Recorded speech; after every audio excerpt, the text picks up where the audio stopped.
le principal obstacle au bonheur, c'est nos propres pensées.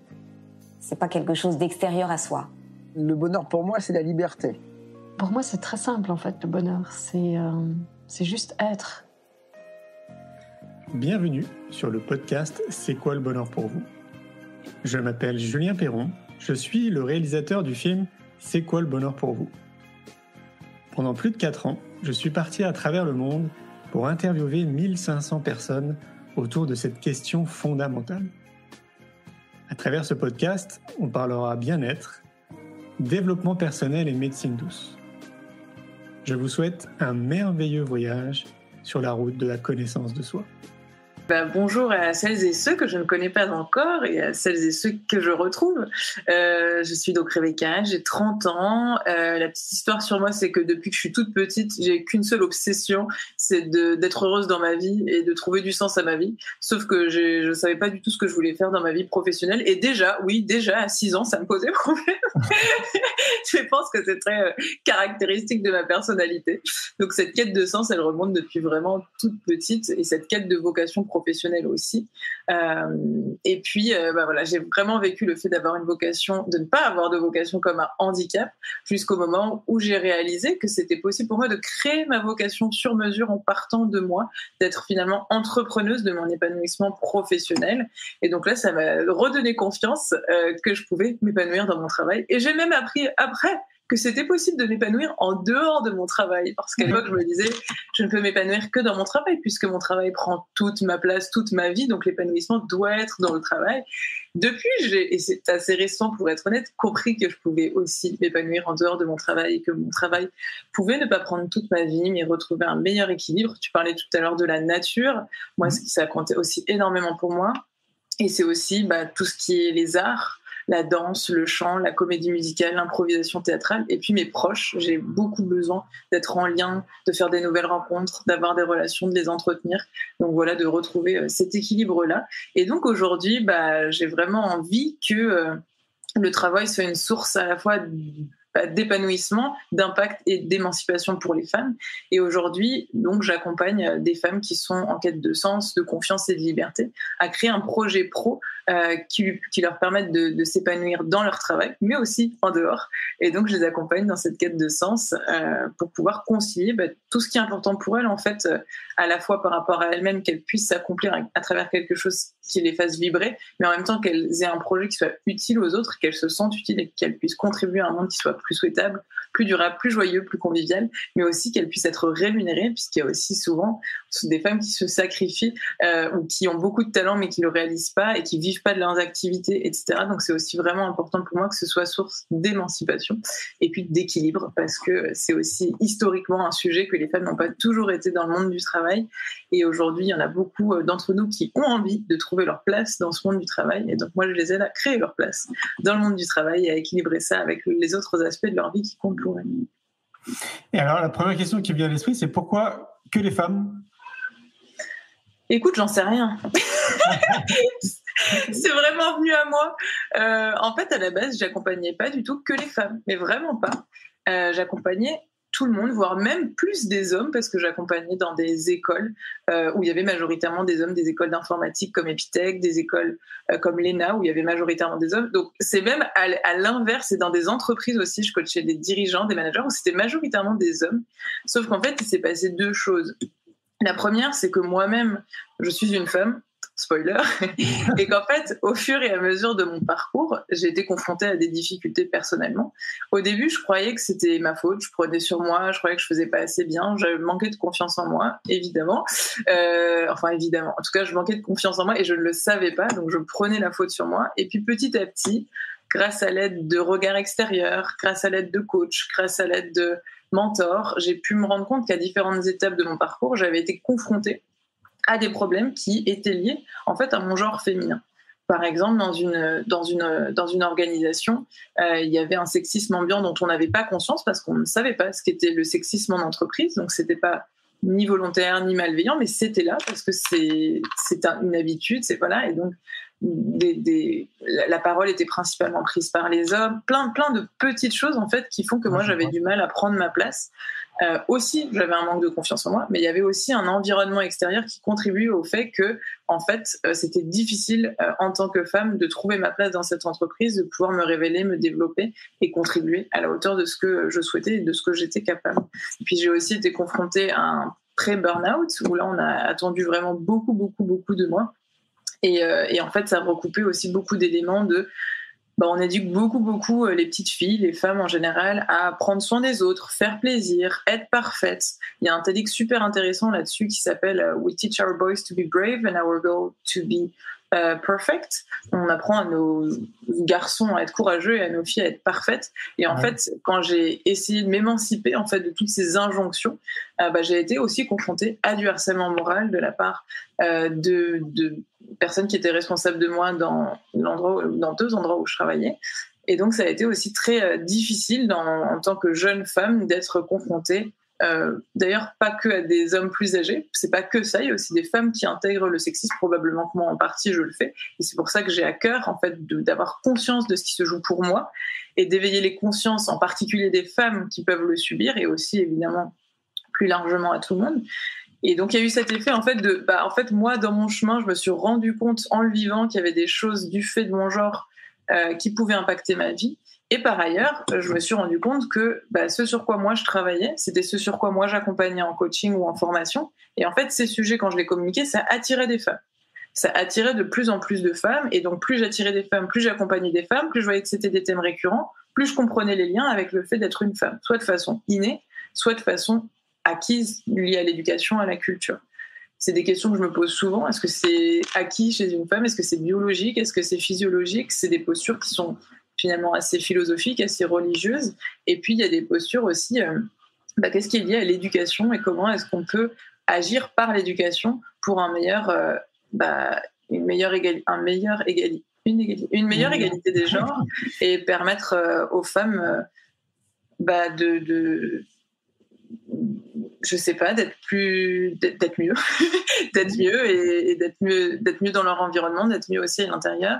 Et du coup, j'essaie de travailler sur ces 2 aspects, à la fois un aspect très intérieur, comment est-ce qu'en tant que femme on peut s'empowerer, et également comment est-ce qu'en faisant société on peut permettre en fait à ce qu'à la fois les femmes aient leur place dans la société, mais qu'aussi les hommes aient leur place dans leur société, parce que c'est effectivement en miroir. Je suis moins spécialiste parce que je ne suis pas un homme en particulier, mais en fait c'est un équilibre, et effectivement que ça se joue très fortement des 2 côtés, et que j'ai vraiment envie de contribuer à retrouver un équilibre entre des énergies féminines et des énergies masculines, à la fois chez les femmes, mais aussi chez les hommes, et puis plus globalement dans notre société qui est patriarcale, capitaliste, etc., et qui peut-être a besoin de retrouver un équilibre plus écologique, plus égalitaire, plus durable. Et je pense que c'est derrière tout un aspect écoféministe, écologique, que j'en trouve en fait. Et plus je travaille sur la cause des femmes, en tout cas sur la cause de l'égalité des genres, plus je me rends compte qu'en fait je suis juste au tout début de la pelote de laine, et que j'apprends un chemin vraiment, et j'ai l'impression que il y a tellement de conséquences et tellement de ramifications et tellement de sources et tellement de conséquences que c'est un sujet, je pense, où j'ai pas fini d'apprendre à contribuer. Oui, c'est clair. Hein. Moi, j'entrevois quand même déjà un aspect quand même très lourd culturel, hein. Que ce soit pour les hommes ou pour les femmes, quand même très tôt, les hommes c'est bleu, les femmes c'est rose. Enfin, tu vois, il y a plein de choses comme ça en fait très tôt qu'on nous inculque, vraiment très tôt. Et là, pour le coup, j'ai l'impression que c'est vraiment culturel. Alors après, est-ce que c'est mondial ? Je sais pas, mais il me semble que c'est pas impossible. Ce serait vraiment pas impossible. Après, je t'apprends rien. Hein, c'est encore pas si vieux quand même où vous pouviez pas voter. Donc, tu vois. Le suffrage universel, mais pas pour les femmes. Yeah. On a juste oublié plus de 50% de la population, mais ça s'appelle quand même le suffrage universel. C'est n'importe quoi. Et en plus, c'est quand même pas si vieux que ça. Et je me rappelle alors, moi, je suis pas tombé sur le texte, mais on me l'a dit il y a pas si longtemps que ça. Comme quoi, alors peut-être que je me trompe, mais je crois que c'est le mercredi ou le jeudi. C'est encore marqué dans les textes de loi que vous n'avez pas le droit de porter de jean. Ouais, de pantalon, c'est dingue. C'est fou, quoi. Je crois que c'est... Ouais. Ouais. C'est resté hyper longtemps et je crois que c'est sorti il y a genre 2-3 ans. Ça y est, ils l'ont enfin ratifié. Mais ok. Je crois, ça m'avait surprise qu'ils le fassent enfin, tu sais. C'est vrai qu'il y a des choses aberrantes. Le droit de vote, c'est un excellent exemple. Le pantalon, c'est un truc de fou. Et puis, il y a aussi la question de ne pas pouvoir ouvrir son propre compte en banque par soi-même jusqu'à 60, je crois 1960, quelque chose comme ça. J'ai pas la date précise. Ouais. Alors qu'il n'y a pas de justification, enfin il n'y a rien en fait, tu vois, qui justifie, qui soit vraiment recevable, j'allais dire, en termes de justification, quoi. Donc il y a tout un questionnement quand même à mener, tu vois, à remonter, je trouve, dans l'histoire par rapport à tout ça. Mais bon, ça c'est peut-être encore autre chose, quoi. Mais toi, ta façon de te positionner là à l'heure d'aujourd'hui, parce que tu nous disais que tu avais 30 ans, moi j'y vois aussi quelque chose de générationnel. Ta façon de percevoir le monde d'aujourd'hui est très différente de ce que moi je percevais à l'époque. Et je trouve qu'il y a encore, comme tu le disais, beaucoup à faire. Tu es au tout début de cette pelote de laine. Donc je me demande en fait si... voilà, ça va être quoi la suite là pour toi? Tu veux aller jusqu'à où? Tu as déjà une idée ou Merci pour ta question. Où est-ce que j'ai envie d'aller? En fait, ce que je construis actuellement, c'est vraiment quelque chose qui me plaît. Donc, dans un premier temps, j'ai envie de te dire, j'ai envie de continuer à mieux faire ce que je fais déjà, c'est-à-dire à prendre soin d'une communauté de femmes qui se rassemblent et qui se soutiennent justement autour de valeurs de sororité, d'accomplissement, de contribution, d'écologie, de soi, de la planète, et vraiment de s'entraider en fait et d'accompagner toujours mieux les femmes qui sont en quête de se retrouver, de se connecter à elles, de pouvoir s'émanciper et s'accomplir à travers leur travail, de pouvoir avoir cet équilibre de vie, de pouvoir construire la vie qu'elles veulent en fait et s'émanciper de toutes les injonctions qui existent encore malheureusement trop souvent sur les femmes et sur les jeunes femmes en particulier. Donc j'ai envie de continuer en fait à développer ce mouvement, développer cette communauté qui est belle, qui me touche, qui me nourrit, qui m'anime, qui m'inspire au quotidien. Et j'avoue que je sors là d'une séance de coaching de clôture du coup de ma 3e promo de l'accompagnement des entrepreneuses de vocation. Donc je suis un peu encore émotive de toute leur transformation et puis on s'est partagé beaucoup de choses, donc c'est très émouvant. Donc je me sens vraiment à ma place aujourd'hui. Je me sens vraiment dans la bonne direction. Donc, c'est faire mieux ce que je fais déjà, clairement. Continuer à apprendre là-dessus. Et puis, j'ai envie de le faire avec plus de personnes. À la base, je me suis vraiment lancée quand j'ai créé ce projet, quand j'ai lancé ma boîte. J'avais l'envie de créer une start-up. Enfin, vraiment, je disais, c'est mon projet start-up, etc. Et puis, pour des raisons d'écologie personnelle et parce que je sortais d'un burn-out et de harcèlement moral, j'ai eu vraiment besoin de prendre soin de moi, de m'isoler aussi, de me protéger, je pense. Et je pense que ça a laissé des traces, même si je guéris petit à petit, ça a laissé des traces. Et je pense que j'ai eu besoin de m'isoler, de me protéger. Et du coup, je suis devenue solopreneuse. J'ai créé un projet seule. J'en suis super fière parce que ça répondait vraiment à mes besoins. Et puis petit à petit, j'ai commencé à avoir une équipe. Donc je salue Axel et Vanessa qui sont mes responsables communication et assistantes de formation. Et je suis super heureuse. Ça m'apporte énormément de soutien, de joie. Et puis, ça fait grandir en fait la vision, le projet. Et c'est vrai que c'est quelque chose qui me nourrit énormément. Donc, en fait, j'aspire à avoir une communauté de femmes et une équipe en fait, et que ce projet il prenne plus d'ampleur. Peut-être que je sois surprise. Peut-être qu'il y a un autre projet qui naisse. Je vois beaucoup de collaborations en fait qui partent pas que de moi. Je sens qu'on va venir je sens qu'il va y avoir des choses qui vont venir. C'est un ressenti. Qu'il y a des choses qui vont venir à moi et que j'ai envie de prendre une part importante, m'engager dans un projet qui me dépasse en fait, qui soit vraiment d'ampleur et de permettre à d'autres de s'engager dans des projets d'ampleur en fait pour avoir un impact. Aujourd'hui, je sais que mon impact il est très qualitatif et c'est très important pour moi. Qui ne me suis pas retrouvée dans mon parcours de vraiment aider des femmes à construire un parcours qui leur ressemble et de faire du personnalisé, du sur-mesure. Et en même temps, on a des enjeux aujourd'hui sociétaux, environnementaux, qui nécessitent aussi d'avoir un impact qui soit de plus en plus qualitatif et quantitatif. Et j'ai envie de passer à une étape où ce qualitatif puisse prendre de l'ampleur. Voilà. Et toute aide est la bienvenue parce qu'ensemble, on va plus loin. Donc, je pense que je me sens vraiment alignée, je me sens vraiment à ma place. Ça n'a pas toujours été le cas.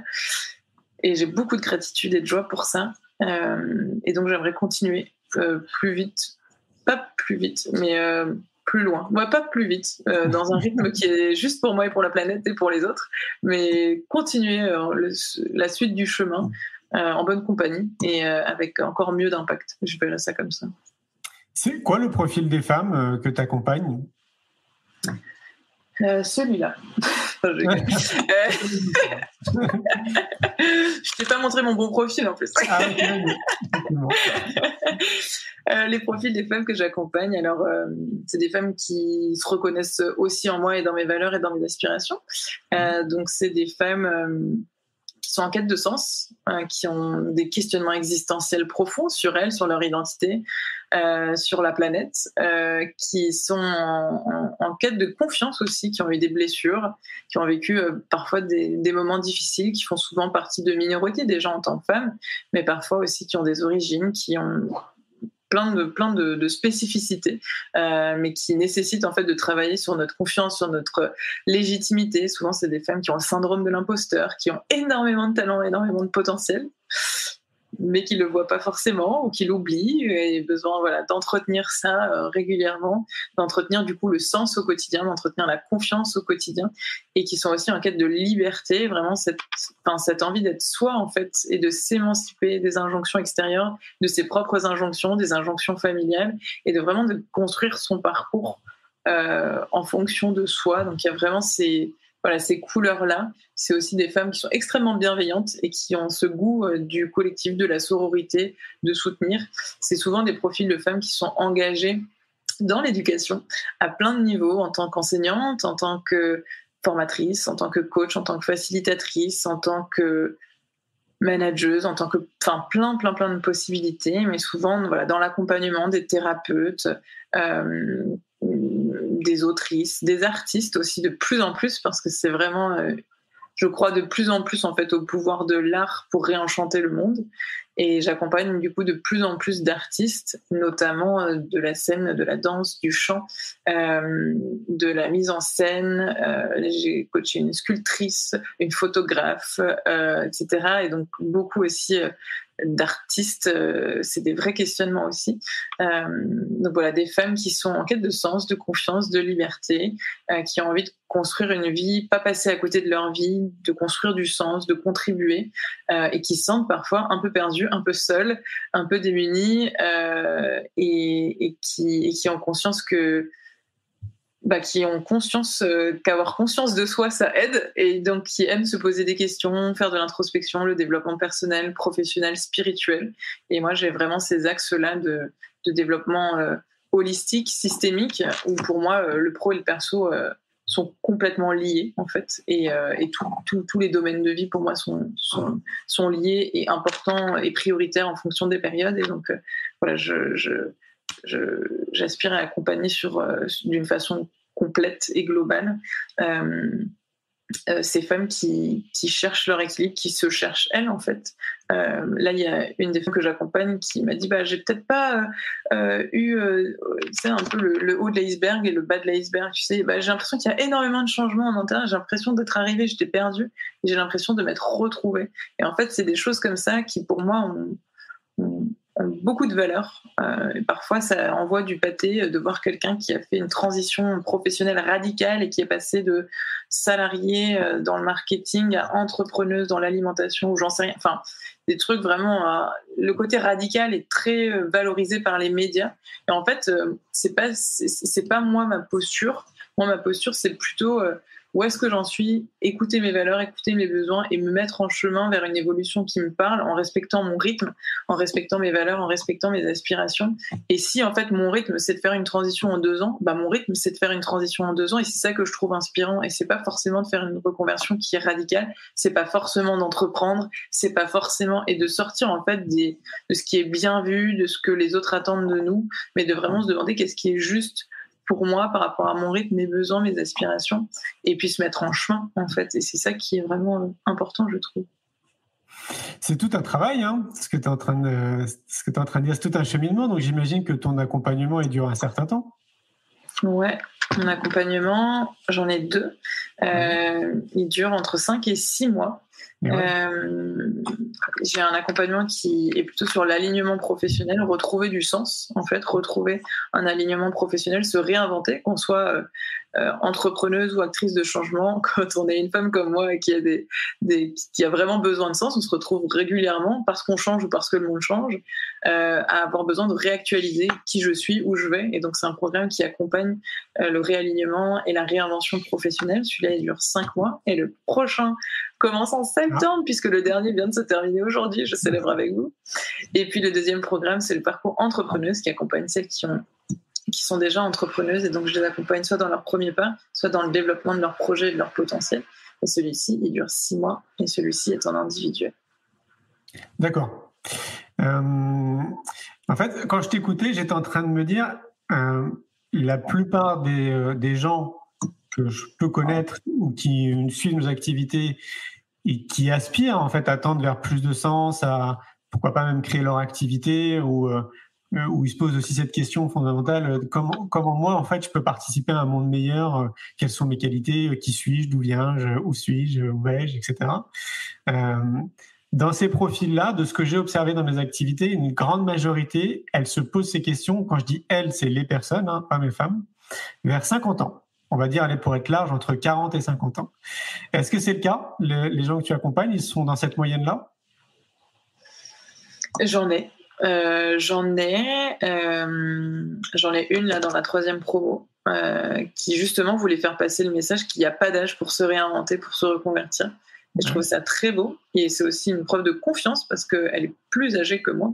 Et donc, du coup, je trouve que ça demande beaucoup d'humilité et d'ouverture. Donc, il y en a qui ont ce feeling-là, d'autres moins, et c'est bienvenu. Mais en tout cas, il y a vraiment des personnes qui ont la cinquantaine, la soixantaine, qui se questionnent et qui osent écouter ça et impulser des changements, etc. Il y a d'ailleurs aussi des personnes que j'ai rencontrées à la conférence d'innovation en éducation qui ont rejoint la 2e promo, qui avait aussi, génialissime, donc une enseignante qui voulait se lancer dans son propre projet et accompagner sur la parentalité en tant qu'indépendante. Ça, c'était son projet de transition pendant l'accompagnement. Et pareil, elle avait, je ne vais pas demander son âge car moi, peu m'importe, mais il y en a qui le font. Maintenant, c'est vrai que moi, les personnes qui se reconnaissent en moi, c'est aussi des personnes qui se reconnaissent dans mon âge, mais pas que, mais c'est vrai qu'il y en a une bonne quantité. Et parce que aussi je m'attaque à la crise du quart de vie, parce que c'est un vrai phénomène aujourd'hui que j'ai vécu, que je ne suis pas la seule à vivre, sinon on n'aurait pas créé ce phénomène juste pour Rebecca Sfage, même si ce serait beaucoup d'honneur. Donc voilà, il y a vraiment un phénomène de la crise du quart de vie, où on n'attend pas la quarantaine pour faire la crise de la quarantaine, mais vraiment, on va dire à 25 ans, où on a... En fait, ce que j'observe personnellement... il y a plusieurs cas, mais il y a globalement ce truc de OK, je vais essayer de m'investir et de faire des études, et puis si je fais des études, on m'a dit que j'aurais un emploi et que je serais heureuse et que je gagnerais ma vie, etc. Et en fait, il y a des personnes qui suivent une voie toute tracée, qui se disent c'est bon, qui se retrouvent dans un premier job, qui sont en fait dans une désillusion complète de en fait ça fait pas forcément sens pour moi. Qui se disent mais en fait j'ai pas forcément envie de continuer à suivre une voie toute tracée, et puis en fait j'étais trop jeune pour prendre mes décisions, donc j'ai suivi ce que mes parents voulaient pour moi, ou par sécurité je me suis dit que c'était mieux de travailler en banque, ou j'en sais rien, il y a plein de choses qui se disent, et donc ils disent en fait là c'est plus possible, c'est trop dur, je veux pas passer à côté de ma vie. Souvent, du coup, j'accompagne des femmes, donc il y a aussi ce côté de je veux devenir maman, je veux être un exemple, et du coup, je préfère le faire maintenant qu'après, ou au contraire, je suis déjà maman, et du coup, c'est très important pour moi de pouvoir incarner mes valeurs et mes aspirations, et de pouvoir inspirer ça à mes enfants, etc.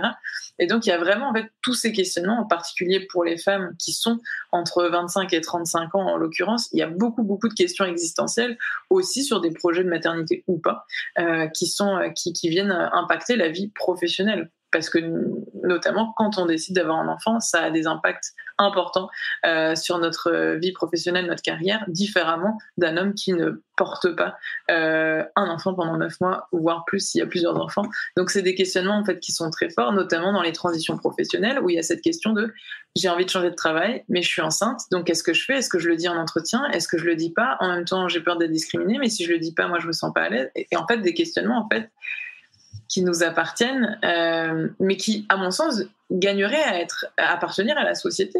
Je veux dire, c'est depuis la nuit des temps que les femmes portent des enfants. Donc à un moment, je suis assez fascinée et surprise que ça ne soit à ce point-là pas pris en compte dans les entreprises. Je vois un nombre incalculable de femmes qui reviennent en entreprise après leur congé maternité, qui ne retrouvent plus leur poste en état, tout leur périmètre a changé, on leur a enlevé toute leur équipe, quelqu'un a pris leur rôle, etc., etc. Et je comprends qu'en interne, ça puisse être un vrai sujet et que ce soit potentiellement pas malveillant.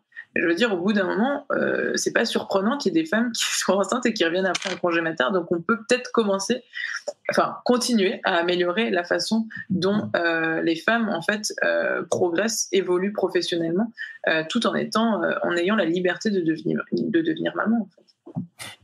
Et t'as des propositions dans ce sens-là ? Ouais, merci d'être tournée solution. Alors moi, j'ai peu travaillé en entreprise, honnêtement. Donc j'aurais plutôt tendance à dire, viens, on crée des groupes de parole. Et moi, je suis facilitatrice en intelligence collective. Donc en fait, j'ai pas travaillé en entreprise. Par contre, il y a beaucoup de gens qui ont cette expertise, qui peuvent faire émerger les problématiques qui reviennent et donc contribuer à des solutions. Donc moi, ma piste de solution, c'est de pas d'aller dans mon expertise et donc de faciliter l'émergence de solutions par l'intelligence collective, parce que je pense qu'il y a beaucoup de gens qui ont des solutions, et peut-être même en interne, c'est peut-être des solutions pour chaque organisation, en fait, spécifiquement avec le mode d'organisation.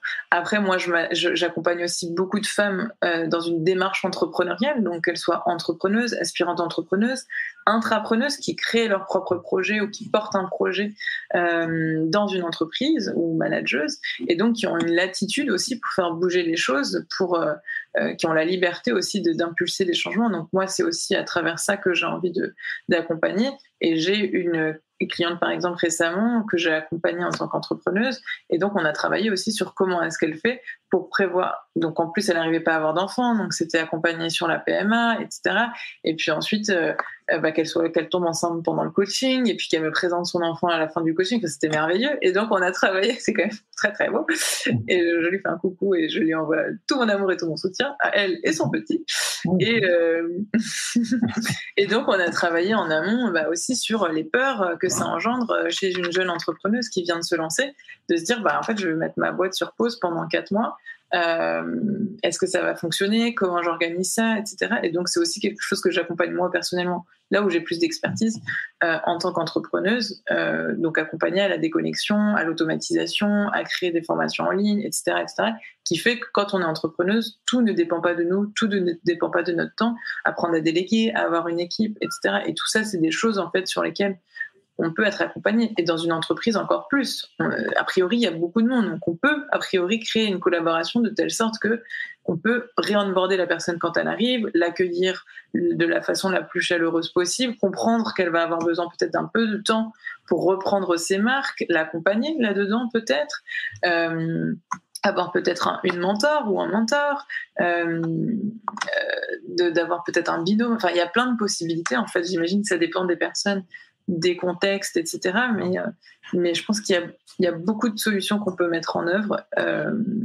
Et en tout cas, peut-être de l'écoute. Je trouve que c'est toujours important, en fait. Peut-être juste avoir un endroit pour être écouté sur comment tu vis ta reprise, de quoi tu aurais besoin, et donc de reconnecter peut-être à l'essentiel, à de la communication non violente qui touche à des émotions, à des besoins, peut-être former les RH, les ressources humaines à la communication non violente. Voilà, plein de pistes. Le dialogue, de la communication, l'écoute, oui, c'est clair. Hein.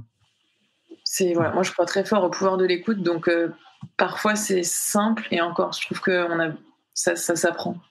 Oui, très clairement. Ouais. Je trouve que c'est pas aussi simple que ça de savoir écouter.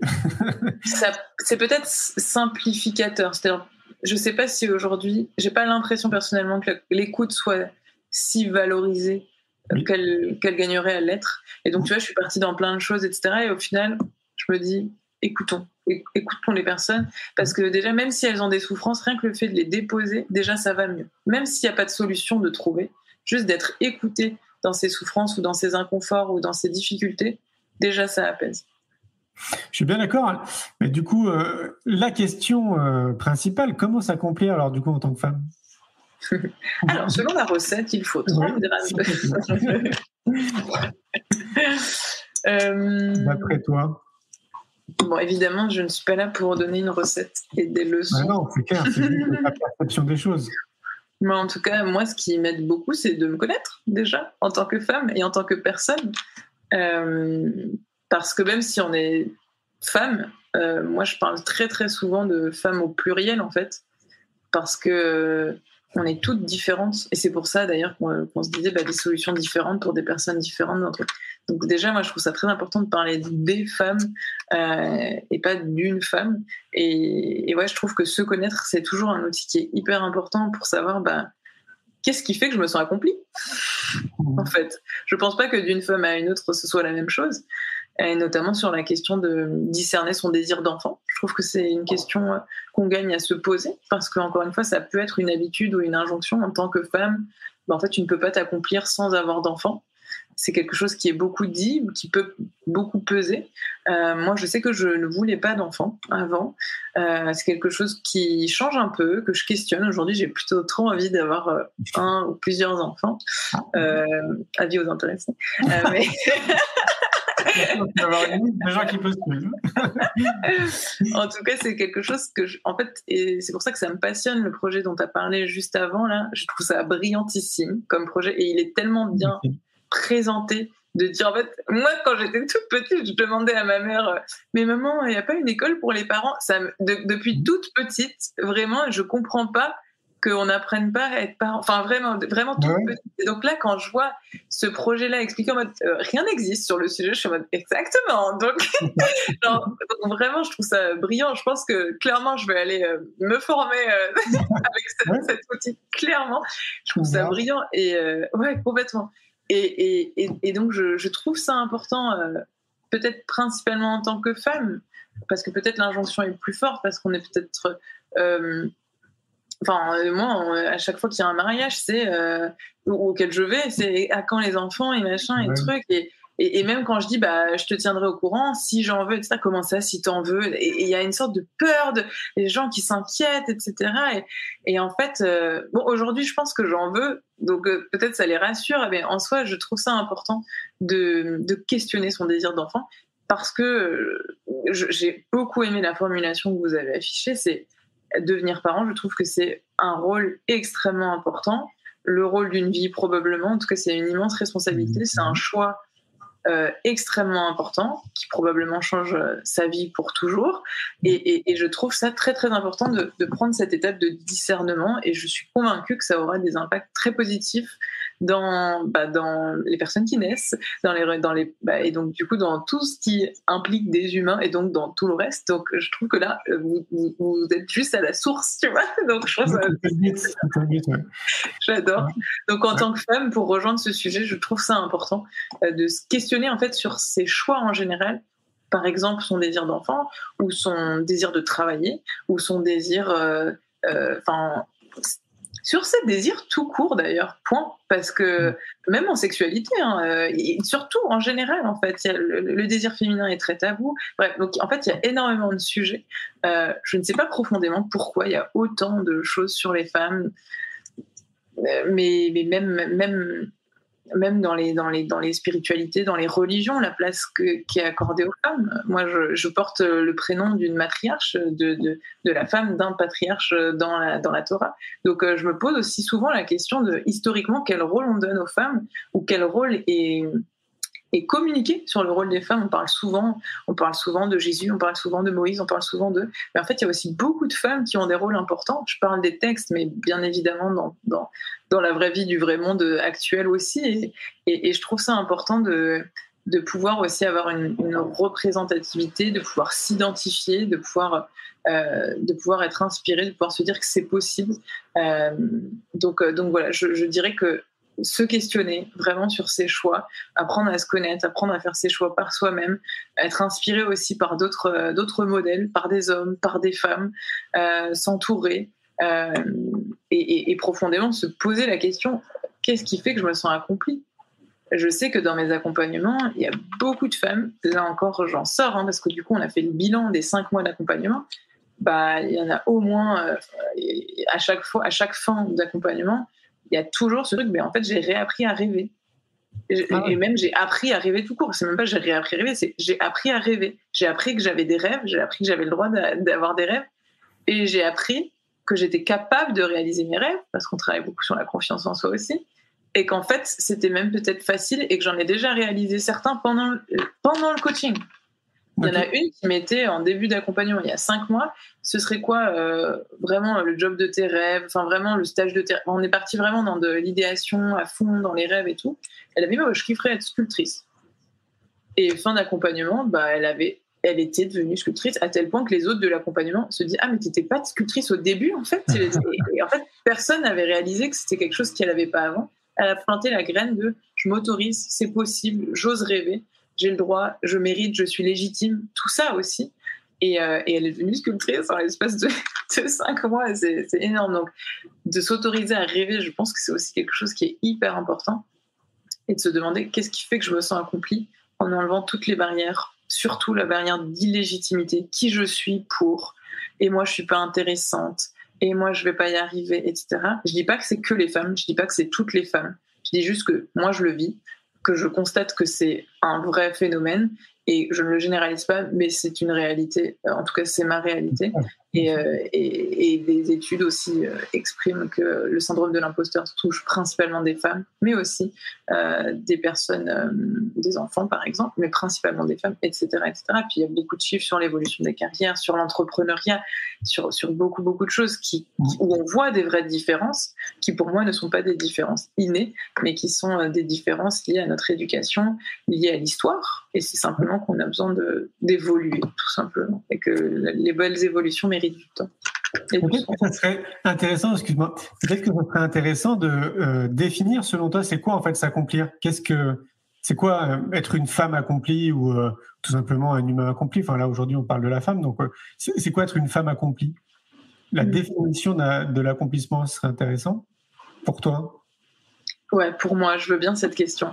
Parce que je pense que justement, c'est une définition à se faire pour soi. Ça me rappelle un peu la question que tu avais posée la dernière fois. C'est quoi le bonheur pour toi ? Je fais, oui. c'est un peu similaire. J'ai adoré un poème, je ne sais plus qui l'écrivait, mais d'une simplicité déconcertante, déjà, qui disait être heureux, c'est entendre des enfants rire. C'est des choses vraiment très, très simples et du coup, moi, je pense que m'accomplir, c'est déjà trouver de la beauté dans la simplicité. Je me rends compte de ça, dans les rires, dans les relations. La plus longue étude sur le bonheur a prouvé que ce qui nous rendait le plus heureux, c'était les relations. Donc clairement, c'est aussi pour ça que je veux que mon travail prenne pas toute la place pour que j'ai du temps dans les relations et qu'il y ait plus de relations dans le travail. Mais pour moi, me sentir accomplie, c'est une grosse question. Et ça évolue. La réponse évolue dans le temps aussi. D'où la question de la réinvention régulière. Pour moi, me sentir accomplie, c'est me sentir moi-même, c'est me sentir libre d'être moi-même, c'est sentir que c'est me sentir en connexion avec moi-même et avec les autres. Ça, c'est très fort pour moi. C'est pour ça que j'adore la salsa aussi. Et que j'adore les discussions profondes comme celles qu'on est en train d'avoir.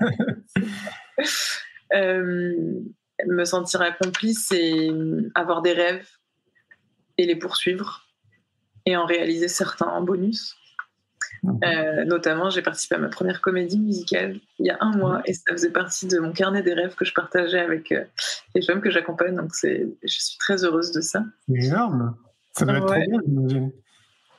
C'était pas de tout repos. Le chemin était semé d'embûches et d'efforts. C'est important de le souligner. Le rêve se cache parfois derrière quelques embûches et des efforts. Et les représentations étaient magiques. Et je suis très fière de moi d'avoir réussi à monter sur scène avec une chorale de comédie musicale semi-pro en étant débutante, alors qu'ils avaient commencé en septembre et moi en mars, et de faire 2 représentations au Cirque d'hiver devant 1200 personnes ou plus, je sais plus. Donc je suis très fière. Donc c'est ça, c'est avoir des rêves, oser rêver, oser poursuivre ses rêves pour soi et pour le monde. C'est aussi contribuer pour moi à m'accomplir. J'ai beaucoup ça. Laisser une trace, mais pas au sens... c'est pas grave si on m'oublie, mais je sais que j'aurais fait avancer les choses qui me tiennent à cœur. Ça, c'est important. Ça sent utile, quoi. Partager. Ouais. Me sentir utile, oui, c'est sûr. C'est sûr. Ouais. me sentir utile. Et puis m'accomplir, c'est beaucoup dans l'amour aussi. Hein. Je parlais des relations, mais l'amour de mon quotidien, tu vois, j'ai beaucoup aimé le fait que tu dises aujourd'hui c'était une bonne journée, comme souvent. J'adore. Il y a sûrement pas que des bonnes journées, en tout cas je pense, parce que la vie peut être imprévisible, parce qu'il y a des émotions de toutes sortes et qu'elles nous habitent en tant qu'humains par définition. Mais en tout cas, c'est vrai que là je suis dans une période agréable de ma vie et c'est tellement un kiff de dire c'était une super journée, encore aujourd'hui. Et en fait, c'est possible, et j'aime bien aussi incarner ce que tu dis, que en fait, c'est possible d'avoir des bonnes journées et de s'accomplir au quotidien, pas que pendant les vacances ou pas que dans son travail. Je dis aussi ça parce que moi, c'était plutôt ça à un moment aussi. Donc, pour moi, s'accomplir, c'est aussi respecter sa nature profonde, c'est honorer sa nature profonde, c'est contribuer, c'est s'écouter, c'est beaucoup de choses. Et c'est sacré, ouais. Pour moi, c'est vraiment un terme qui est très important. De m'accomplir et d'accompagner l'accomplissement des autres, c'est quelque chose qui me touche beaucoup. Ouais, en t'écoutant, en fait, moi, j'ai pas vraiment une définition de l'accomplissement, il faudrait que j'y réfléchisse, mais je te rejoins dans beaucoup de points. Et d'un autre côté, j'étais en train de me dire... Bon, après, c'est peut-être parce que, tu sais, je suis un peu focus, enfin, pas qu'un peu, je suis très focus là-dessus, depuis 9 ans, sur l'éducation. Et à chaque fois, en fait, ça revient en boucle dans ma tête. Et je me dis, mais en fait, tout part de l'éducation, tu vois. Si le plus tôt possible, on accompagne les êtres humains justement à se connaître, donc si on amène cette dimension de savoir-être, de connaissance de soi, le plus tôt possible dans notre société, l'éducation nationale, les parents, donc au foyer, etc. Mais en fait, on serait probablement qu'on n'aurait pas cette discussion ce soir, puis qu'on parlerait d'autre chose. Avec plaisir, dans quelques années. Je nous le souhaite. Mais en plus, toi, tu es bien placé pour le savoir. Tu as quand même eu un investissement personnel aussi dans le monde de l'éducation. Peut-être que tu peux nous en parler aussi, qu'on comprenne ta trajectoire aussi dans ce milieu-là, quoi. Avec plaisir. Comme toi, j'adore m'engager dans l'éducation. Je pense que ça fait 12 ans. 12 ans. Et que ça a donné du sens à ma vie. Après en avoir beaucoup pris, je pense que mon éducation a compliqué le sens que je cherchais à ma vie. Et donc, j'ai voulu m'investir pour redonner du sens à mon éducation et à l'éducation des autres. Et bon, quand j'ai découvert l'éducation, du coup, j'ai eu envie de l'explorer avec différentes personnes, dans différents cadres, avec différentes organisations pour justement avoir une vision assez exhaustive et riche de l'écosystème.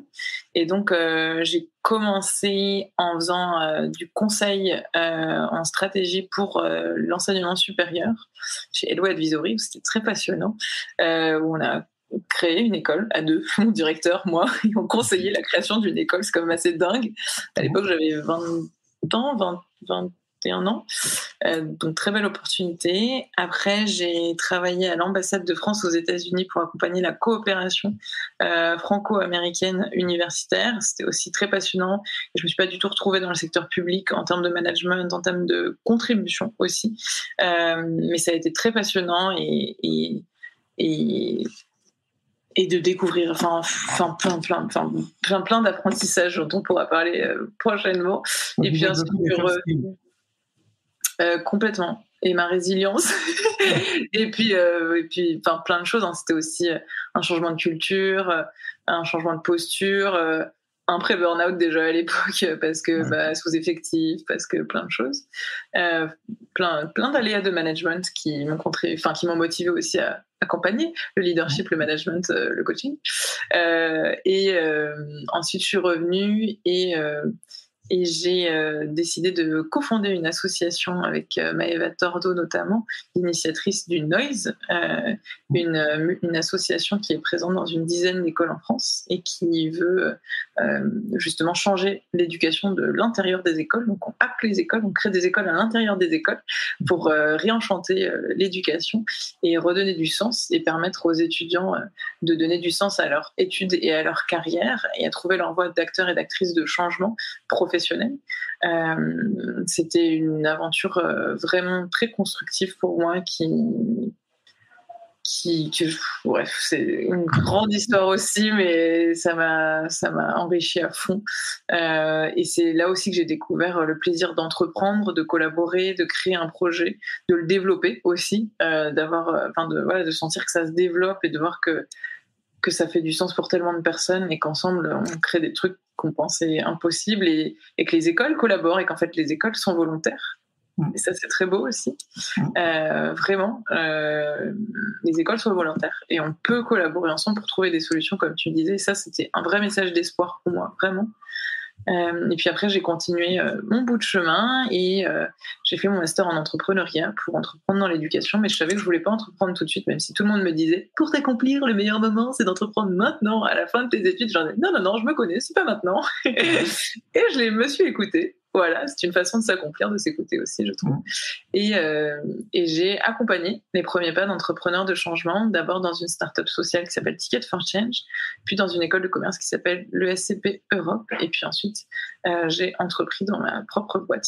Aujourd'hui, j'ai une entreprise de coaching et un organisme de formation pour accompagner sur ces sujets de quête de sens au travail pour les femmes à travers les réinventions professionnelles et l'entrepreneuriat. Ah, t'as réussi à avoir le fameux Sésame, le numéro d'immatriculation pour être centre de formation? Ça fait peut-être 3 ans. Ça a été un gros morceau. Très, très gros morceau. Une usine à gaz. Oui. Et ça fait aussi partie des questionnements. Ça m'a relancé dans ma colère sur l'éducation, tu vois. Je sais pas si t'as l'air un peu familier de l'organisme de formation, mais ça m'a vraiment questionné sur est-ce que j'ai mis beaucoup de temps à décider, à faire ce choix. Est-ce que je crée un organisme de formation ou pas? Parce qu'en fait, c'est le système, en fait. Et c'était est-ce que je rentre dans le système? Est-ce que je m'adapte au système? Est-ce que j'essaie de changer le système de l'intérieur? Est-ce que je reste hors du système etc. Ça a été des grosses questions. Notamment, le système des organismes de formation ne reconnaissent pas le développement personnel comme quelque chose de professionnalisant. Donc, ce n'est pas reconnu. Donc, en fait, ça a été des grosses questions éthiques pour moi que personne autour de moi ne se posait, à part moi, dans mes potes, coachs et formatrices. Ils ne reconnaissent pas je me le suis posé à l'époque. Bah ouais. Ils reconnaissent pas le coaching comme quelque chose de professionnalisant, ils reconnaissent pas le développement personnel. Et en fait, toutes les raisons pour lesquelles moi j'ai décidé de m'engager dans l'éducation, je ne les retrouve pas en fait dans les cases, dans les critères, etc. Donc ça m'a demandé beaucoup d'adaptation. J'ai mis énormément d'énergie et j'ai ajusté au fur et à mesure. Donc oui, pour le moment je suis organisme de formation et je fais des formations et je fais des coachings et je respecte mes valeurs autant que faire se peut et en respectant l'énergie que j'ai. Mais c'est tout un système aussi, je pense, à moderniser, clairement. Ah, puis plus bravo, parce que moi, ça remonte à un petit moment, Marc, ça remonte peut-être à 7-8 ans. J'ai voulu à un moment donné aussi être postulé pour être un centre de formation, parce qu'on avait l'intention de lancer des formations. Ouais. Et moi, j'ai abandonné, hein. Je sais, j'ai pas envie de mettre mon temps et mon énergie dans ce système-là, en fait. Et donc, du coup, je suis passé à autre chose. Ouais.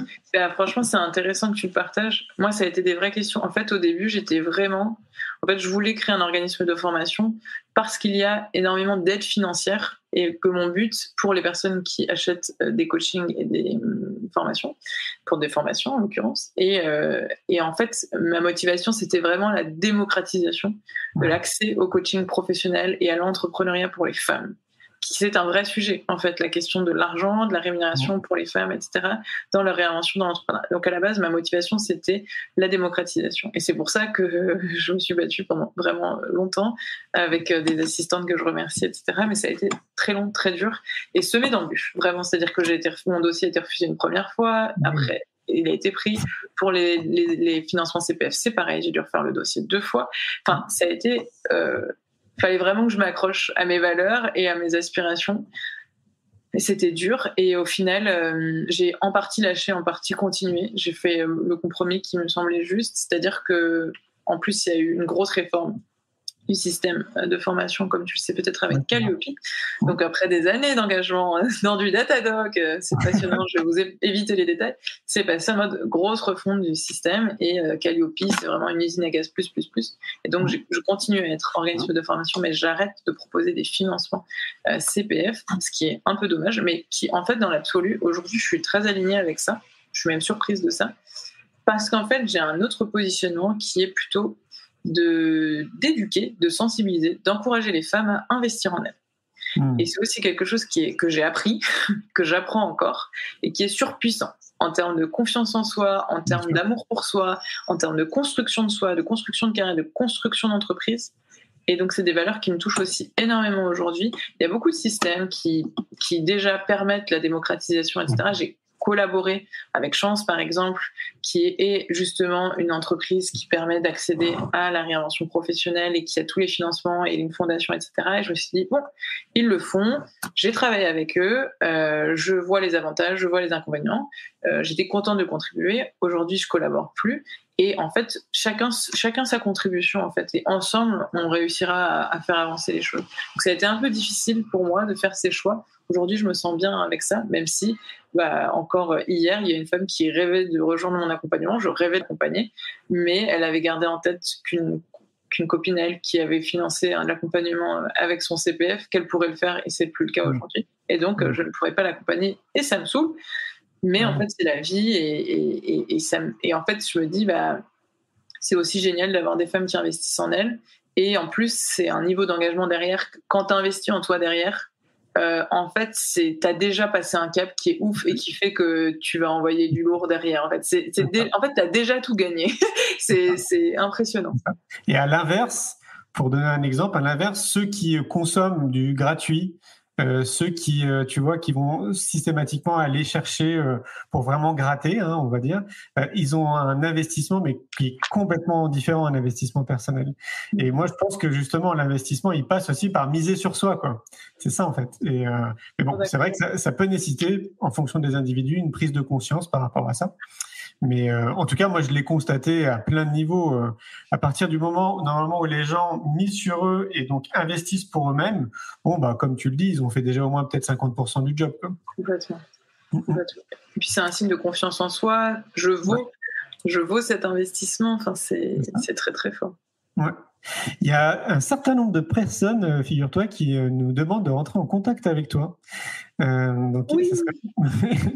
Ça serait bien que tu nous dises comment on fait pour te contacter. Oh, avec grand plaisir. Je rencontre des belles personnes grâce à toi et grâce à Innovation en Éducation. Alors, au plaisir de faire votre connaissance. Déjà, vous pouvez tout à fait me suivre sur les réseaux sociaux. Mon réseau social principal, c'est Instagram, @RebeccaSvedge. Donc, c'est mon prénom et mon nom. Je partage beaucoup, 2 fois par semaine, des partages d'expériences, justement, j'ai trouvé mon équilibre entre démocratiser l'accès au coaching. En fait, je fais des accompagnements dans lesquels on investit en soi, et en même temps, j'écris un livre qui est accessible pour tous, et je partage des contenus sur les réseaux sociaux qui sont aussi gratuits, des articles, des vidéos, des conférences comme on fait ensemble, et je trouve un peu mon équilibre comme ça. Donc, soyez les bienvenus sur mon Instagram @RebeccaSvedge. Et puis, j'ai aussi une correspondance privée par email, une newsletter. Donc, vous pouvez aller sur mon site rebeccasvedge.com et rester en lien de cette façon-là. Et puis, pour celles qui se sont reconnues, en fait, en moi, dans les femmes dont je parle, qui sont dans cette quête de sens, de quête de réalignement personnel, professionnel, ou qui ont envie de se lancer dans l'entrepreneuriat, ou qui sont entrepreneuses et qui ont envie de développer leur potentiel et leur impact de leur projet, j'ai vraiment très, très, très grand plaisir à proposer 2 séances diagnostiques de coaching offertes pour les personnes qui font partie de ce live Innovation en Éducation. Et je ne sais pas si on peut partager le lien, mais en tout cas, c'est sur mon site internet rebeccasvedge.com où vous avez un onglet. Tu peux me l'envoyer dans le chat privé, comme ça je le publie. Hop là, c'est pas le bon. Ouais, donc, privé. Je te l'envoie, tu le renvoies. C'est ça. Voilà. Et donc, vous m'indiquez que vous venez de Innovation en Éducation, et j'aurai grand plaisir à avoir ce diagnostic en ligne, en visio, pour vous aider à prendre de la hauteur sur votre situation, clarifier un petit peu quels sont les freins auxquels vous pouvez être confrontés, quels pourraient être les pas à mettre en place pour la suite et continuer par vous-même ou dans le cadre de mon accompagnement si celui-ci vous parle avec grand plaisir. La prochaine promo est en septembre pour les entrepreneuses de vocation promo 4 et il reste une place, donc je serais très très heureuse d'avoir quelqu'un de l'écosystème innovation en éducation pour cette nouvelle promo à nouveau, puisqu'on en a eu pour la promo 2. Je te le souhaite. Merci beaucoup Rebecca, ça fait déjà une petite heure qu'on est en train d'échanger. Merci beaucoup. Au revoir à tout le monde et à bientôt. Un grand merci pour votre écoute, j'espère que vous avez passé un bon moment avec nous. Pour prolonger l'expérience C'est quoi le bonheur pour vous et continuer votre cheminement sur la connaissance de soi, je vous invite vivement à lire mon livre « C'est quoi le bonheur pour vous ?» que vous trouverez dans toutes les librairies. Jouez et amusez-vous avec le jeu de cartes, entre amis, avec des inconnus, dans le monde de l'entreprise, à l'école. Regardez le film « C'est quoi le bonheur pour vous ?» et surtout, prenez soin de vous. Je vous souhaite un merveilleux voyage vers vous-même.